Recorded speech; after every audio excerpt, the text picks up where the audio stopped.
I'm John Warren. I'm the Director of Admissions at Columbus Academy. Been a long time Academy person. Started in grade 4 back in 1971. And so a long history with the school. And I see that there are some folks some folks attending that I know, and others who we don't yet, or maybe I don't, but others do. And let me just say, as the backdrop to this whole virtual open house, we would love to have you come out to the school and tour. This, as far as we're concerned, is the beginning of a conversation.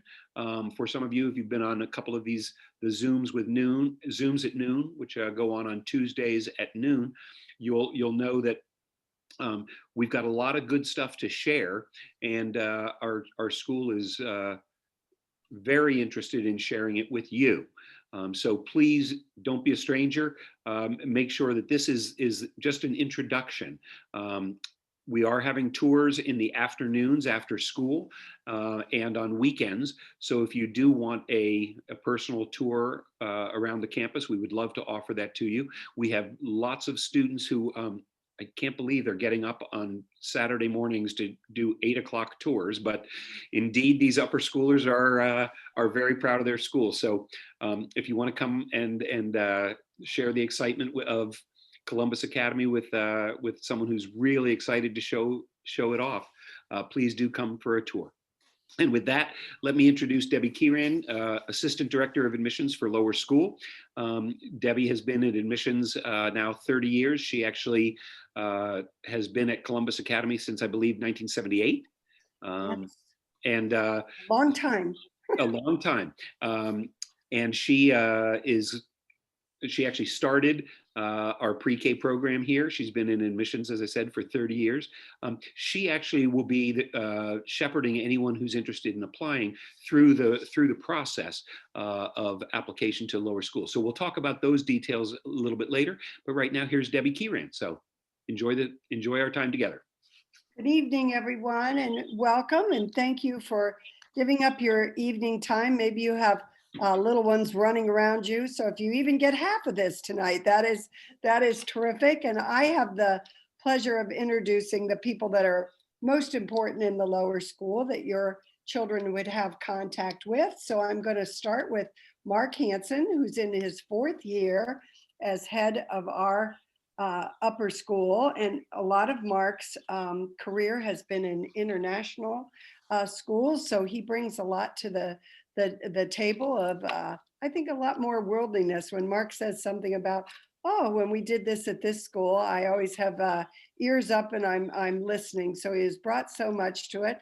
Worked a long time with Brelle Farrenkopf, you'll hear from tonight as well. Brelle started out as one of our kindergarten teachers. You were an assistant first, right, Brelle? And then kindergarten teacher. And then kindergarten teacher, and then reading specialist. And then she was our early childhood director and has put that together with now being associate head of lower school and works closely with Mark and Paul Kegelmayer, who's our director of academic programs. So I believe you're going to hear from all 3 of those people tonight.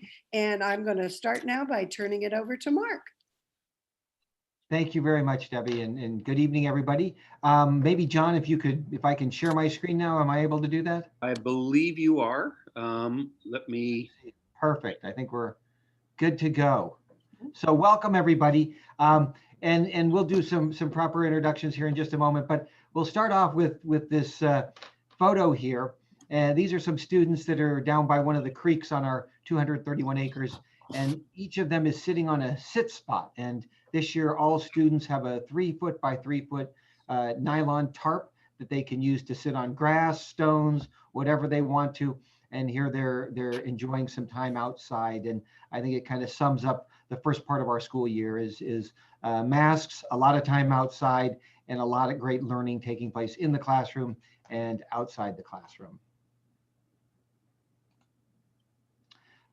Like Debbie said, my name's Mark Hansen, and I have the privilege of being the head of lower school in my 4th year here. And my wife and I, we have 3 children, one who completed college, one who graduated from here and is in college now, and our daughter Ellen is in 9th grade at Academy. And we spent 19 years working in international schools in Asia and in Europe, and as well as 7 years at an independent school outside of Pittsburgh, Swickley Academy, very much like Columbus Academy. So I'm going to have Brelle now introduce herself. Brelle? Hi, I'm Brelle Farrenkopf, and I have been teaching at Columbus Academy since 2002. My husband is a teacher in the upper school, and I have 3 kids who have graduated from Columbus Academy. So we are all in.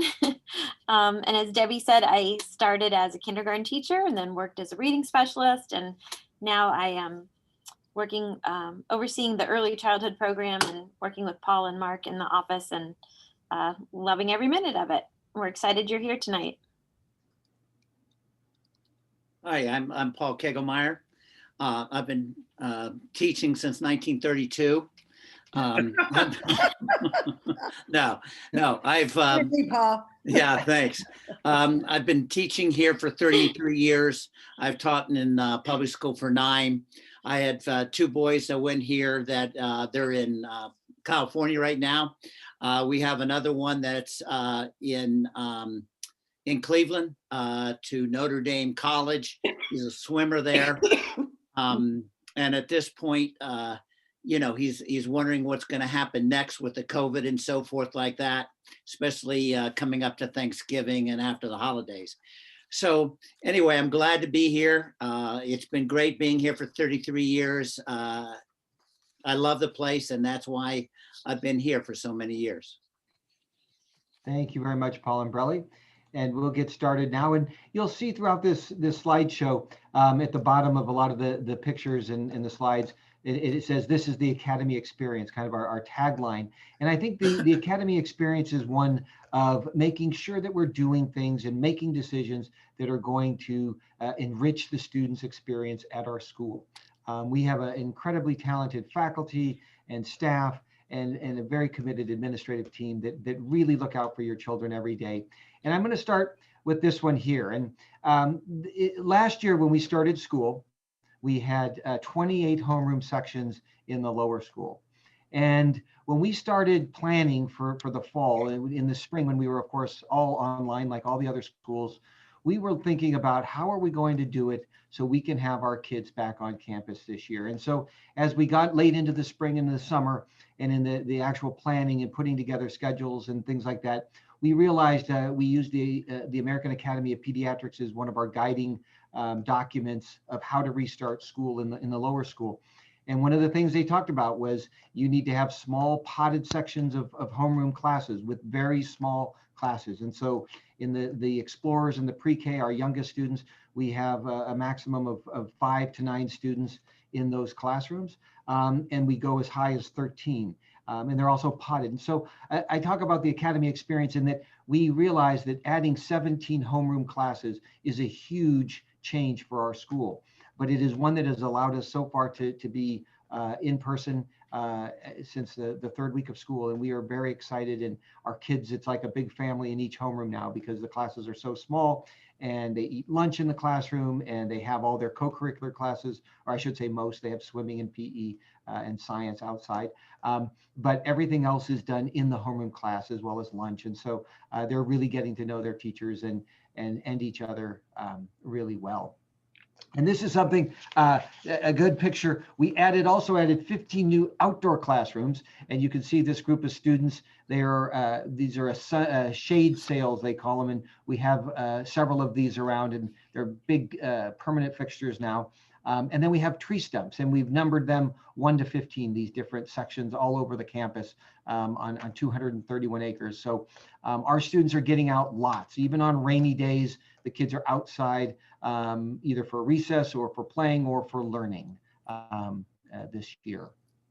And I just thought this was a great picture. If you look at the kids' faces, this is a science experiment, obviously pre-COVID. You're going to see, like Debbie said, all the pictures that are without masks are pre-COVID days, and the ones with masks are during our time now. So they're just doing a science experiment, and you can just see the awe and wonder as they're conducting this experiment in science.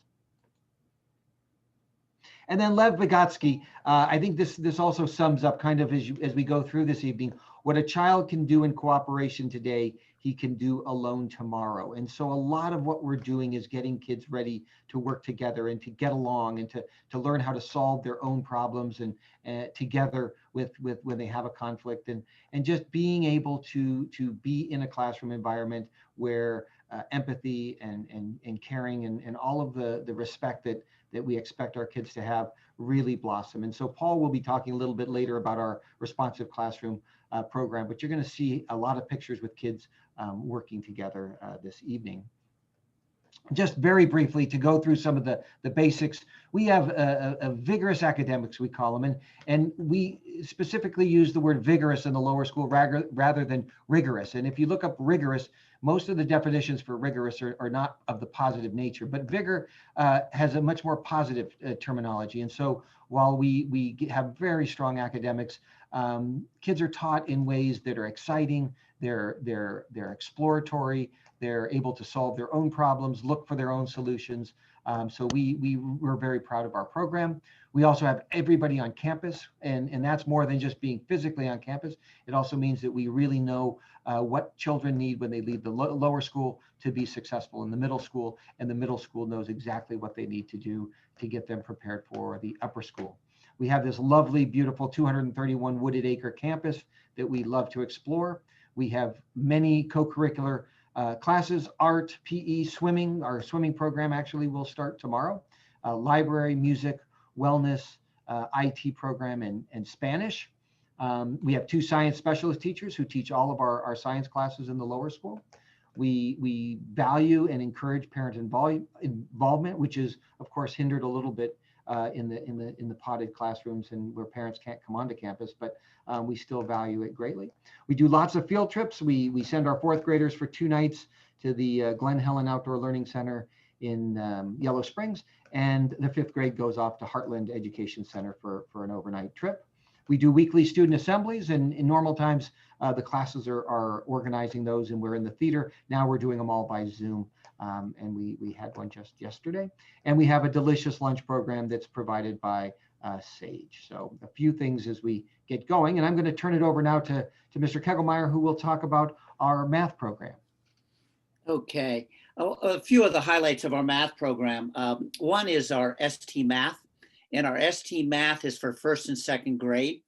There was a time that many of us a few years back went, I guess, on the East Coast of the United States, went to some great schools, some collegiate high schools and grade schools and so forth. And one of the things they brought our attention to was ST Math. Well, we tried it. We loved it. Our kids loved Gigi the penguin, who we found out is a 3-foot penguin, is an emperor penguin. And what happens is the kids try to move maths. They do math puzzles and they try to solve the math puzzles. The issue with this, though, it's not language based. There's no written language. There's no directions. You just try again. And it teaches you perseverance. And that's one of our goals, especially for our lower school in math, is to teach perseverance. Because if you try again, you will get the right answer. And in order to go from one level to the next, you have to get 100% mastery. And then our foundation for us, our math foundation, is Envision Math 2 for K to 5. We love this curriculum because of the learning tools it has for us.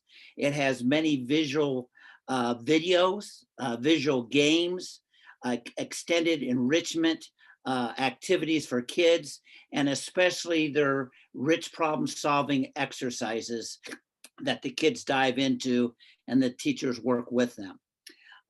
We utilize other resources, of course, Marcy Cook tiles, pattern blocks, various manipulatives to teach concepts and skills. One of the things that we really like to, I guess, to promote is a growth mindset. We talk about it all the time. We talk about it in our classes, but it's believing in the power of yourself and your brain. And you don't give up, even when the going gets tough. You just do not give up. So a growth mindset to us is when we know with practice, we will get better at something. where a fixed mindset is just the opposite. All right. So we want them, and I always talk to my kids, especially when I'm teaching math, that you learn from your mistakes. Your brain gets bigger, so you can't even walk out the door when you leave class because it's so big. And we always like to put the carrot out there. We like to dangle it, out in front, so the kids have a chance to go and learn through their efforts in trying to complete the word problem and so forth. So with math, we try our best. We differentiate as much as we can. Students learn from each other. Collaboration is another goal that we have. Students will talk to each other about various problems and so forth, and work it out together as best as they can.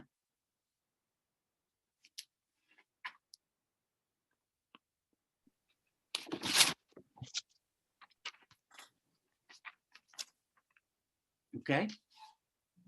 Who's next? Okay. All right, I'm going to tell you a little bit about our language arts program in the lower school. We do our reading and writing curriculum through a workshop model, which means that for both our reading and writing activities, the teacher starts with a mini lesson, and that mini lesson covers a topic that highlights a skill or a strategy that all students in the classroom need to be proficient readers and writers. From the mini lesson, then the children move into small groups or into independent reading time, where they have the opportunity to practice the skill that was taught during the mini lesson, while the teacher is checking in with individual students or small groups of students. We bring in a lot of interactive read alouds, where the teacher is reading a story aloud to the class, modeling his or her thinking out loud, encouraging the children to share their thinking about the story or about the activity. Of course, we do some spelling and word study, phonics, guided reading, independent reading. Our writing encompasses a lot of different things. As we move through the lower school, it starts out more focused on using letter sounds and inventive spellings, and then moving into more generalized spellings, using a word wall on the wall that may be up on the wall in the classroom to find the standard spellings for various words.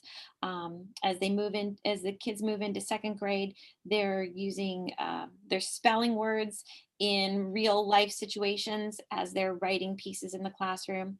4 different types of writing become the focus throughout the lower school: descriptive writing, narrative writing, persuasive writing, expository writing. As the children move into 4th and 5th grade, the spelling shifts more to vocabulary study. And then throughout the lower school, there's handwriting instruction that moves from manuscript to cursive handwriting. Our lower grades use handwriting without tears, and then we move into the cursive. This is just an example of, we have lots of opportunities for the children to share their work. One of the things that happens in a lot of the classrooms is the author's chair, where the children have the opportunity to share their writing by reading it to their classmates. And then this is on the right here is an example of letter sounds from the phonics dance. The phonics dance is used through kindergarten, 1st and 2nd grade. Letterland is also making an appearance in kindergarten, and these are fun ways for the children to learn the letter sounds. We do a combination of reading and phonics work to build in all of the skills that are necessary for the language arts program. And then this is just an example of Reader's Notebook in a 5th grade classroom. As the children move through the lower school, the reading also starts to incorporate a lot of the social studies themes that are happening in the classroom, maybe even science. So for example, in 5th grade, in social studies, the students are studying elections right now, but they're also reading texts in the language arts classroom that focus on like today we read a book about Susan B. Anthony. And so pulling in literacy skills through some of the language arts or the social studies curriculum. As Mark mentioned, we have co-curricular classes in the lower school. These take place every day for our students. They have the opportunity to participate in music, PE, art, library, IT, swimming, and Spanish.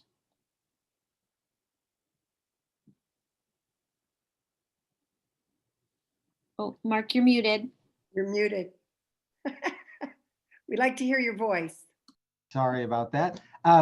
We're going to talk a little bit about our social emotional learning program, which is Responsive Classroom. And Paul coordinates the program in the lower school. So Paul, if you'd like to take it over and tell everyone about Responsive Classroom. Yeah. Responsive Classroom is a way, it's an approach, it's a program that creates a safe learning environment and a joyful learning environment for students. It also builds community within your school itself, within lower school. We had, I think it was last year in 2019, we had 150 teachers here. 21 were our own teachers that were trained either in Responsive Classroom 1 or Responsive Classroom 2. And they learned various training techniques in order to direct language, redirect, reinforce, and remind students of appropriate behaviors through the language they used. And it's an overwhelming program. And I would like to say that the program to me is who we are. It's who we are. It's a program, but it's who we are. And some of the guided principles of the program is, Mark, if you have them on there, yes. Is especially with the COVID now, I feel that teaching social and emotional skills are more important than teaching the academic skills at this point. And just simply because you will learn more, enjoy learning more when you feel comfortable in the classroom and you feel safe in the classroom. It only makes sense. And how you teach is important as what we teach. Well, everybody knows or has had a boring subject at one time or another. Not my math class, of course, but there's boring subjects, that you had one time or another. And why I say that is because everybody knows teachers that have who are passionate and who are able to connect with the students and who are able to make a boring subject, I guess, just better to learn. And they know how to do it because they're so creative. Well, I do feel that our teachers are the same way. I think our teachers are extremely creative and are very passionate of what they do. I think that's what makes our school the best, is our teachers involved. And so what they do is that they meet the needs of your students. They meet the needs of your students and they care about what they do for your students. How we work together as adults, of course, everybody says it takes a village, and I agree. It takes everybody to work together for the betterment of a child. A book called The Power of Our Words, when Mark came in, he had all of our faculty read that. And to me, that states language we use toward children is so important. And I do feel that with adults, with working adults, especially teachers, you must model appropriate behaviors if you want kids to abide by them.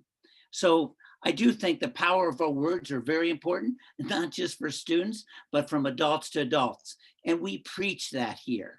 That's who we are. When kids walk down the halls, they model certain behavior. When they go in and out of the restroom, they model certain behavior. When they go in the dining hall, when they go out and play, there's certain behaviors that we want them to model. And it's taught every second of the day. Every second of the day. And I think that's what makes this curriculum great in the way of social and emotional learning. Can we go to the next slide? This is my favorite morning meeting.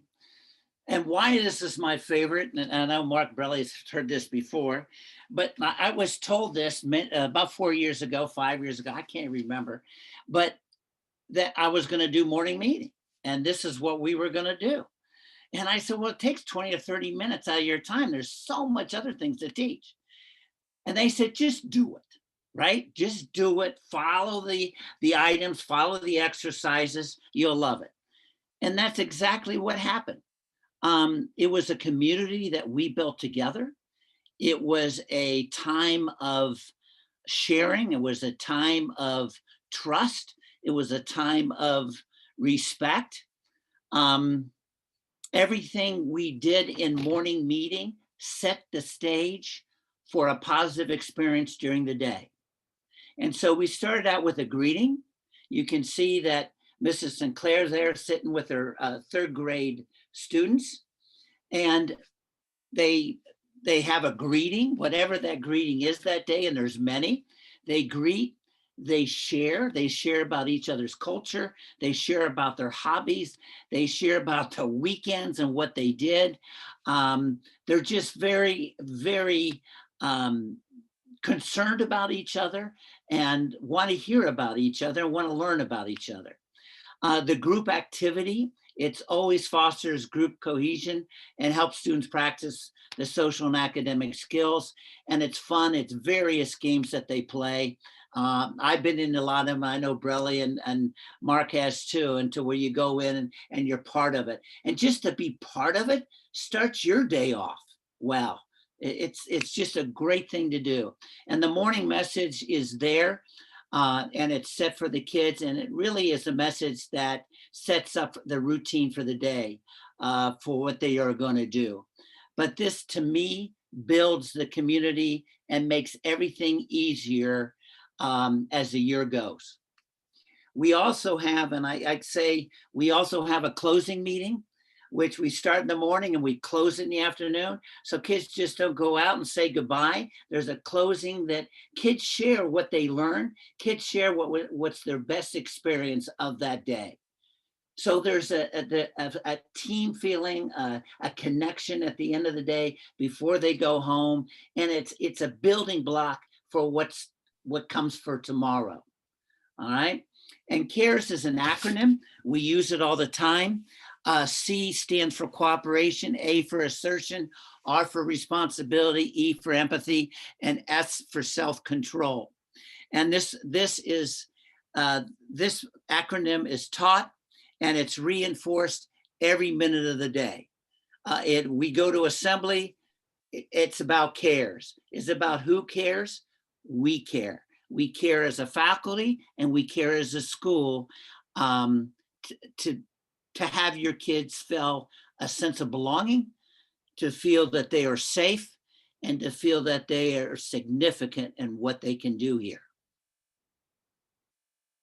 Thank you very much, Paul. I also want to share a little story real quick. And this is, we have, our teachers teach the students, of course, the academics and our responsive classroom program and the CARES. But this is our outreach. And this is a group of third grade students. And they've kind of adopted some of the seniors at the Kensington Senior Center. And they go over, it's every few weeks, they head over there and do different activities. And on the left, you can see there's some, it looks like some Halloween activities, but they go in the holiday time and at Valentine's Day. And that gentleman on the right there is Bill. And Bill, his whole week is based on if Academy students are coming, and he just loves it when our kids come and visit. And he has many friends of our students. And one of the things we wanted to do was to get Bill over to our school because he just showed so much love for the students. And so we invited Bill to come over to an all-school pep rally. And while we were setting it up, one of the caretakers there said, Bill has a really, really lovely voice. And so we asked and Bill agreed. So Bill, we got him to come over to an assembly or a pep rally with 1,150 students and a couple hundred faculty. And he got out at the center court and sang the national anthem. And there were very few dry eyes in the place. But they've also come back. A whole group of them have come back and watched the fourth grade musical at our school. And so it's something the kids love. and our wise elders love it just as much. This is our grade 3 students. They're outside. They're learning inside, but as well as outside. We have a lot of areas where kids learn. We have a lot of learning spots, I guess what we call them. They're tree trunks that have been cut, or trees that have been cut, or they have been, I guess, in the woods. They have already been down already. So we cut them up to make little sitting areas for students. And so we sit there and we can read, we can write. The kids come out all the time to enjoy nature. They also go into the woods to write about nature and write about their experience. So learning just doesn't take place in the classroom. It also takes place outside. Thank you, Paul. These are just briefly some of the overnight trips to Glen Helen. They go out for 3 days and 2 nights, and most of the time is spent completely outside, except for night. That's in these cabins, of course, that the kids stay in, and it's certainly a highlight of their lower school experience. In 5th grade, they go up to Heartland, the Heartland Education Center, and as you can see here, it's a little bit cooler when they go during the season. Now, unfortunately, with COVID, we weren't able to go right away in the fall. It also helps kind of develop new friendships. And for those students that are new, it's usually the 2nd or 3rd week of school. So it's a wonderful opportunity for new students to get to know other students. But we're hoping we can go in the spring if things get better, or we'll of course go when it's safe to return. This is one of the highlights in 5th grade, and this is an incredible experience that they get to do.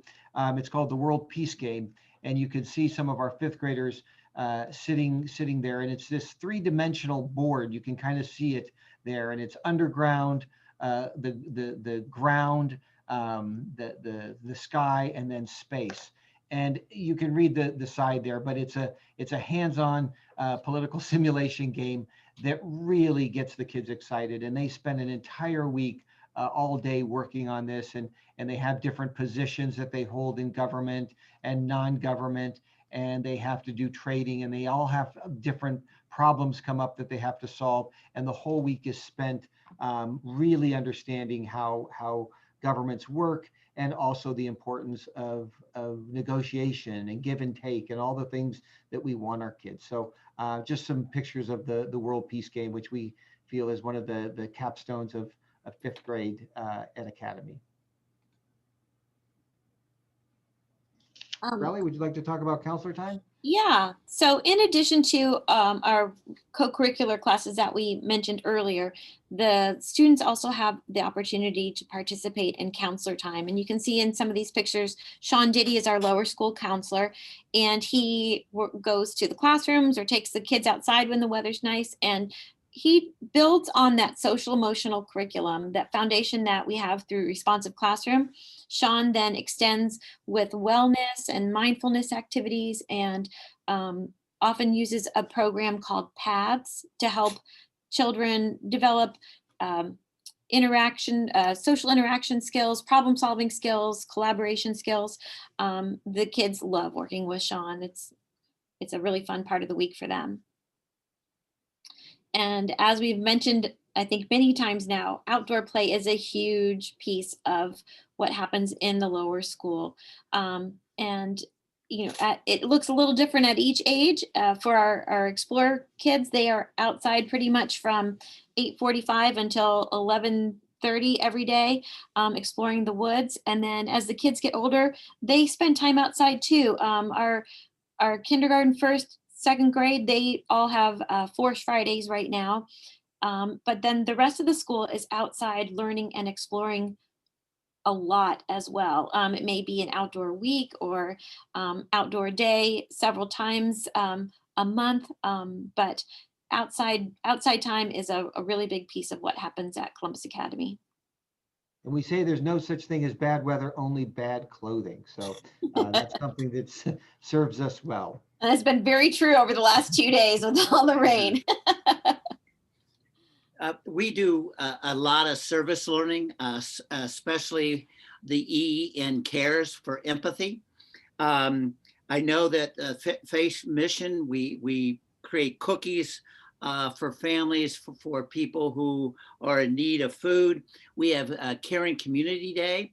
We have all the classes pick a project that they do. It could be writing letters to war veterans. It could be pictures to senior citizens, just a variety of different things that they do for the caring of others.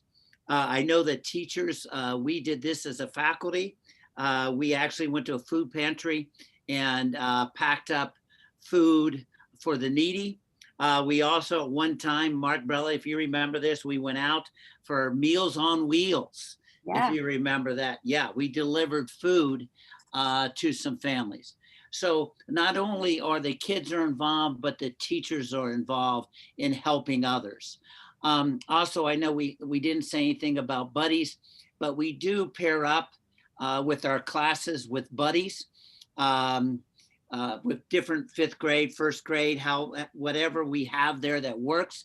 And we do a lot of different things with our buddies, with classes. Of course, now with the COVID, we don't do as much at this point, but we did do a lot of service learning and support from the high school. We did things a lot together that supported helping in the needs of others. So there's a lot that goes on in this Columbus Academy. We feel it's very, very important. I know that fourth grade, I think that's what part of it's there. I think we're in Meyer. As I recall, we're in Meyer there, and we're actually collecting produce for needed families. And what was great about this, especially as a math teacher I am, and John, you're in this also, is that we got flyers. We got flyers for the kids. They kind of went into Myers. They kind of looked if they had $20 or $30 to spend. Where's the best way to spend it to get the produce, and what were the best buys and so forth. So it was a learning experience for all, but best it was helped other people in need.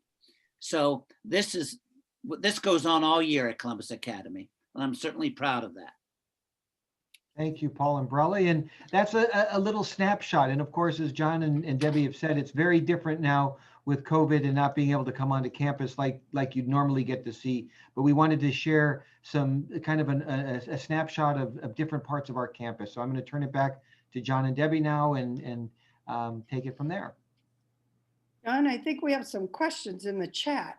Let me get to Why don't you pass them along? I've got that. Let's see. In the social studies curriculum, how are you integrating anti-racism? Mark? Sure. So our anti-racism program is really kicking off. And I think, one of the things that we've, since we had what we called a March Against Racism in June, which was the first time our campus had been opened up since COVID. And we had student speakers, we had from the high school, we had teachers, we had administrators, we had parents, all talk about their experience and talk about, standing up against racism. And right now we're getting involved in all of these activities where we're going to start using actually our assembly time, where we'll be having kind of presentations and then a time for each classroom to reflect and talk about it for 10 or 15 minutes, and then come back together as a whole school and have a quick debrief. We're also going to be reviewing all of our curriculum in the lower school to make sure that we don't have the anti-bias in there. And also we're doing our own professional development. A huge part of the last 2 years, we call it our goal 2. It's our strategic vision, and it's all about that and becoming in the cultural consciousness.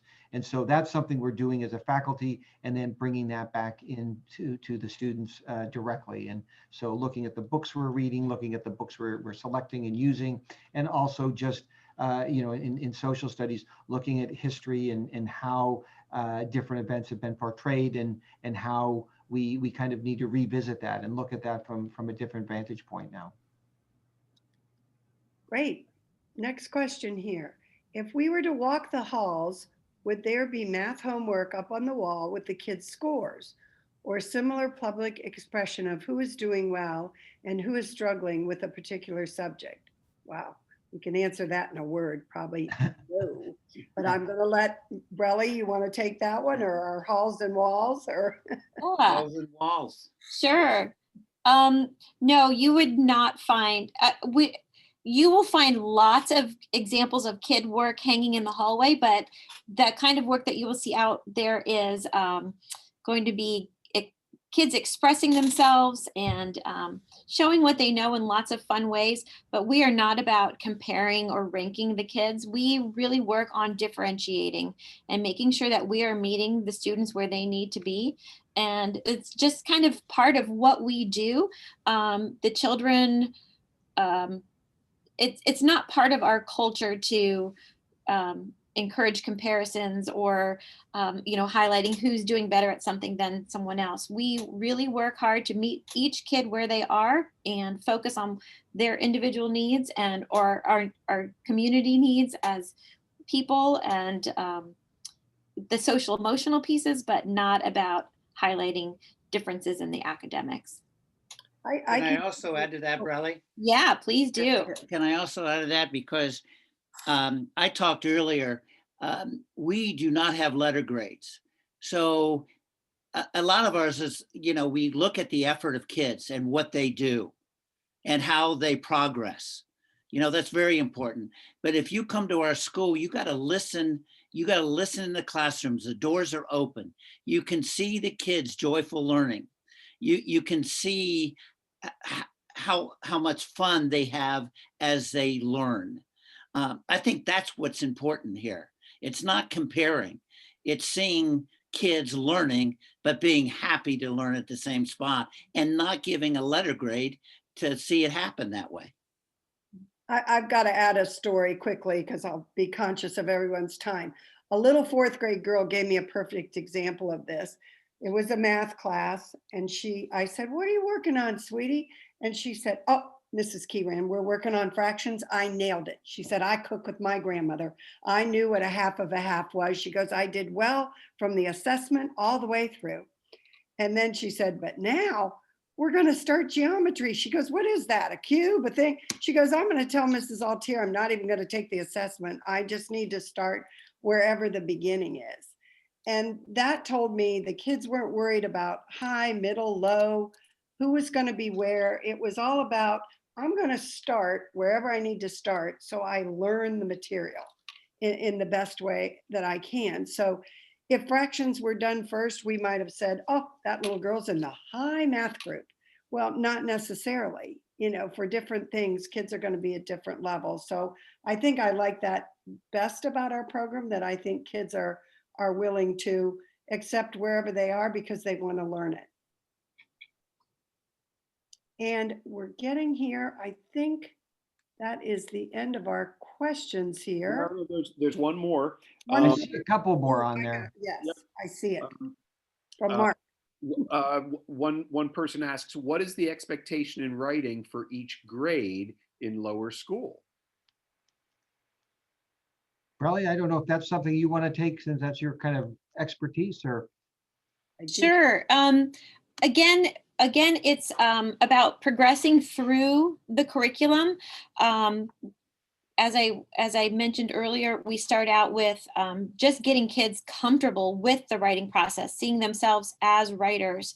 And then as they move through the lower school, layering on more and more of the expectations of what a solid piece of writing looks like. As the children leave the fifth grade, we expect that they are writing for various purposes, that they're writing to persuade or to describe, or as we talked about, descriptive writing, narrative writing, persuasive writing, expository writing. The kids will have had many opportunities to explore all of those different ways of writing and the purposes for each one, to set them up for success as they move into the middle school.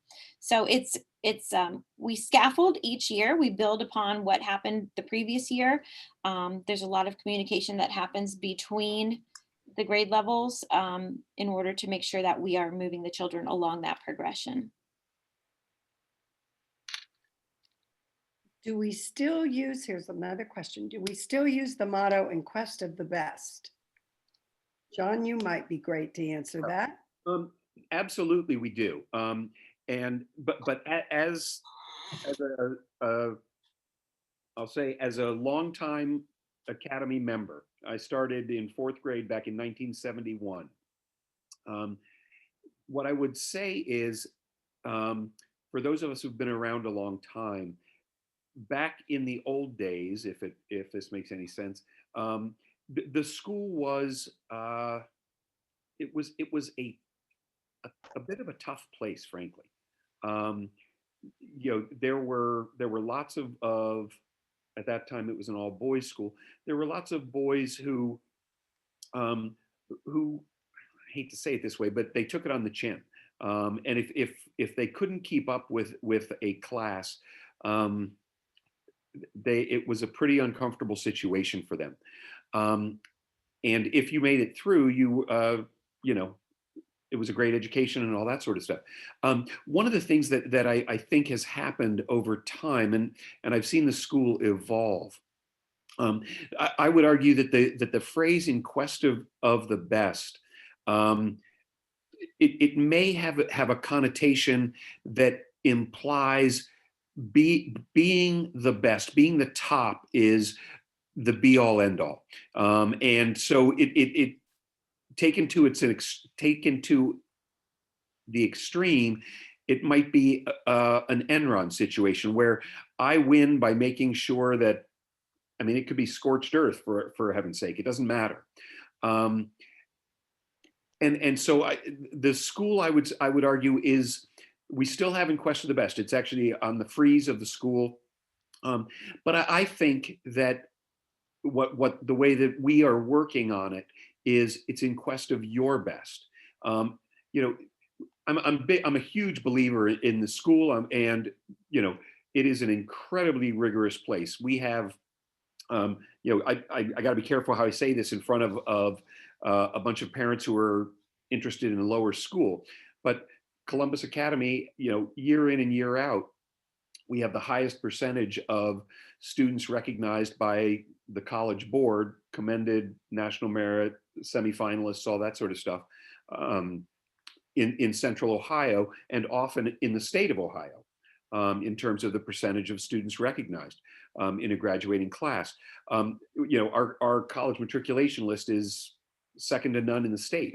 A strong case can be made by me, at least, the director of admissions, that Academy is school number one. It's the strongest school in the state.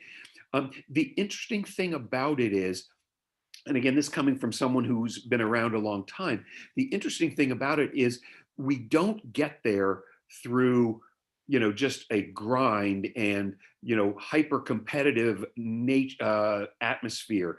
We're getting there by being nice, kind, compassionate, having courage, and moral kindness. It's a pretty interesting fact. I'll just say one last thing. I know I'm dragging on here.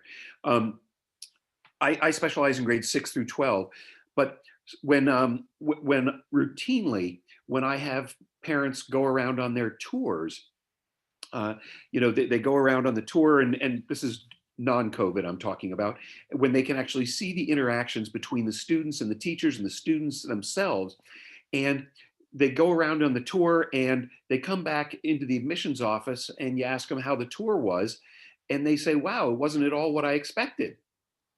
And you delve into that a little bit more, and when people hear that Columbus Academy is a school of achievement, there are trappings that come along with that, and the ethos that they imagine is that the kids are all type A, that they are aggressive, they are assertive, they are not friendly, they've got fangs, and they're going to win by making sure that you lose. And nothing could be further from the truth. It's a place that's full of joy. And so it's the most interesting thing about Columbus Academy is we achieve these things, but it doesn't seem like it's a school of hyper competitive grind sort of mentality. Anyway, I drone on. I'll stop now. No, I see a couple of other questions that maybe, Yes, one was about testing, right. what kind of testing we do. And as an independent school, we don't do the state mandated test, but we do something called the ERB, which is one that most strong independent schools have their students do. So we start that in third grade, and I believe it goes up through eighth grade that they do. And so we do that every year, and that is a very comprehensive standardized test. We do extremely well when we compare ourselves to other independent schools and suburban schools and other systems.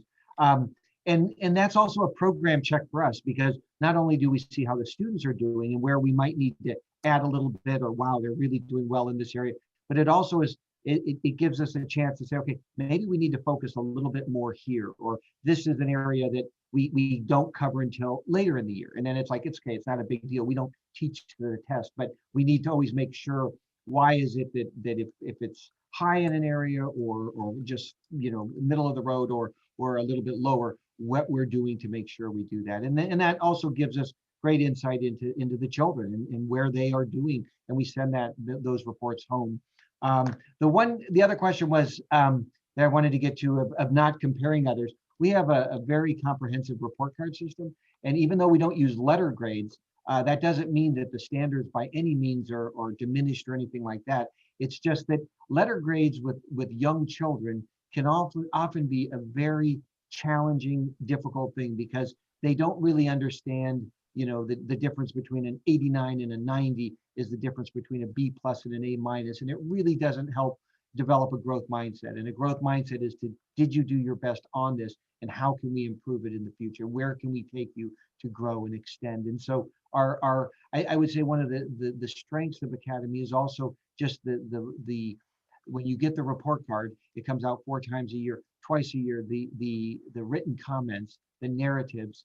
It's very common to a parent to say, wow, Academy, my teacher gets my kid. They nailed my kid perfectly in terms of their strengths and the things that they need to work on. And maybe it's developing a little more grit, or needs to, is showing so much kindness and love towards others. I mean, whatever it may be on the academic side, or on the social emotional side. So I think that is certainly a strength of the school, is the reporting system to parents, the conferencing system. We have conferences frequently. We do something called Celebration of Learning, where the parents come in and they get to hear and experience all the wonderful things that a child has done from their perspective. And so they are leading the conference and talking their parents through something that they are really proud about in Spanish, in music, in art, in their homeroom classes, science, math, language arts. I saw another question about Spanish. What other foreign languages are offered? In the lower school, all students take Spanish. That's the only language that's offered. And I believe in middle school, then you can also take Mandarin. You can take Mandarin. And is French offered, or what's the other? Latin. Latin. Sorry, Latin is offered. Yeah. So, and that goes up. And I think the other thing about Academy is being a school where we have the 3-year-olds through the 12th graders all on one campus. We know exactly what the middle school needs, and I said that earlier, but we really know where we need to take these students to be successful in our middle school, and the middle school knows exactly what they need to be successful in the high school. And when we have committees that are, the social studies committee, the math committee, the science committee, they are made up of the teachers that are teaching the 3-year-olds up through 12th graders. And so there's these frequent conversations that are taking place.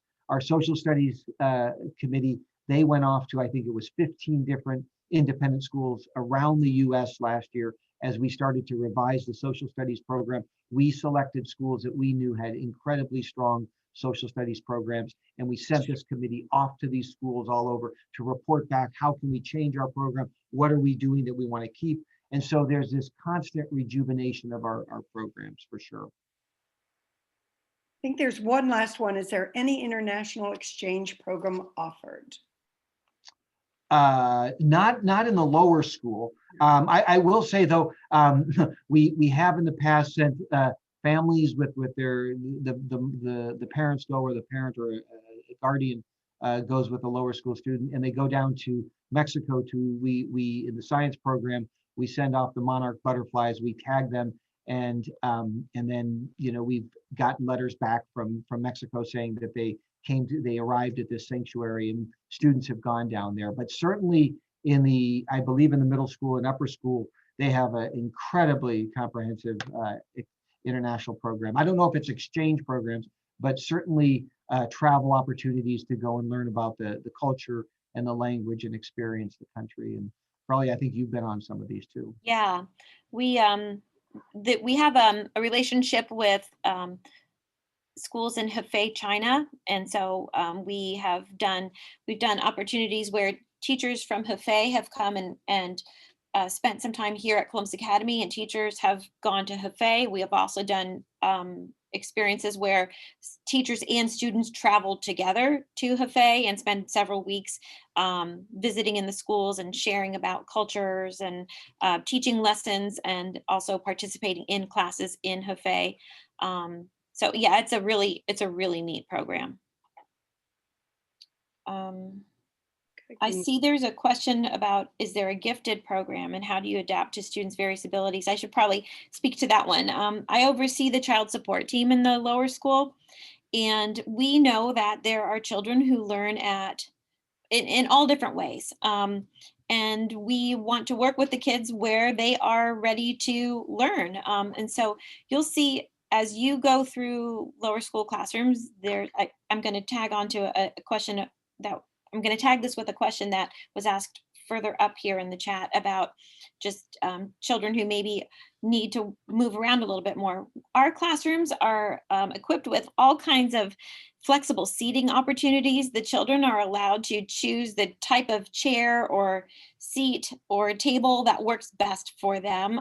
Teachers will help children guide that too, so they're not just bopping around the classroom. But we know that children learn in different ways, and so we want to give them all of the tools necessary to learn and do their best at school. We don't have a gifted program per se, but we know that our job as educators is to meet each child where they are. And so the teachers spend a lot of time working one-on-one with kids or in small groups, so they get to know different children's needs. They do a lot of observing, a lot of note-taking on kids, and so they are ready to challenge children, extend them. Paul talked a little bit about the math program, and Debbie mentioned too that at the beginning of each math unit, there's a pre-assessment so we can see who needs what, and then the children are challenged appropriately according to the skills that they have and where they need to go next. Same kind of thing is happening with our reading curriculum. Children are working through a mini lesson, and then as they break off into work independently, the teacher is then touching base with each child to help them apply that skill in the way that they most need it. We do have a child support team where teachers can come. This year it's a little different being in smaller pods, but in normal times we have a child support team where teachers can come and consult with the child support team and say, hey, I have a child in my room and I need some help in figuring out how to best meet their needs. And so we brainstorm together to put recommendations in place. We also have learning support specialists, reading support specialists, speech and language, and then Sean Diddy, our lower school counselor, helps to support the social emotional needs. So we've got a lot of things in place to support the different needs that we know children come to us with. And in non-COVID days, now we have one teacher with a small group of students, but normally we have a teacher from first grade through fourth grade. There's a full-time teacher, of course, and then there's also an associate teacher in the classroom, for a part-time associate. So they are also working with smaller groups of students that are enriching and helping those students that need extra support as well. So, most of the classrooms have two teachers in them most of the day. And I'd also like to say, if we talked about various things, but one thing that came to my mind, especially as a parent, was the many opportunities that Columbus Academy has to offer your child. And I say that because my son, one of them was, there's art, there's sports, there's There's musicals in fourth grade. There's various things. But one thing that really stood out to me is my son had an opportunity in middle school to be on a play. It was Bye Bye Birdie. So he went out to never was on stage before in life. He got the head, what was it? Bye Bye Birdie was Conrad. So he was the head chief. And so we didn't even think he was going to come out on stage. He was so scared. He finally did. We videotaped the whole thing.